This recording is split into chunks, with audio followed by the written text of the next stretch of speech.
আমাকে সকালের চা দিতে এত দেরি করে কে জানে। গিন্নি, আরে ও গিন্নি, কোথায় তুমি?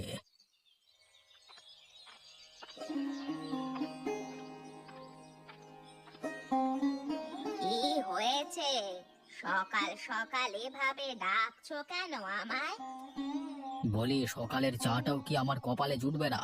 আরে তোমরা তো জানো, সকালে চা না খেলে আমার ভালো লাগে না। বৌমা রান্নাঘরে সকালের জল খাবার বানাচ্ছে, একা হাতে বেচারি সব কাজ করে। বেমালুম ভুলে গেছে হয়তো। আরে বৌমা না হয় ভুলে গিয়েছে, কিন্তু তুমি তো আর ভুলে যাওনি, তাহলে তুমি কেন আনলে না আমার চাটা?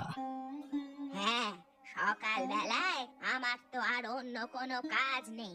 আমি শুধু তোমার চা নিয়েই পড়ে থাকবো নাকি? হ্যাঁ, কি কাজ করো তুমি শুনি? সারাদিন তো সবার উপর হুকুমদারি করাই তোমার কাজ। এই কাজই বা করে কে শুনি? আমি না থাকলে এই সংসার আর সংসার থাকতো না এতদিনে।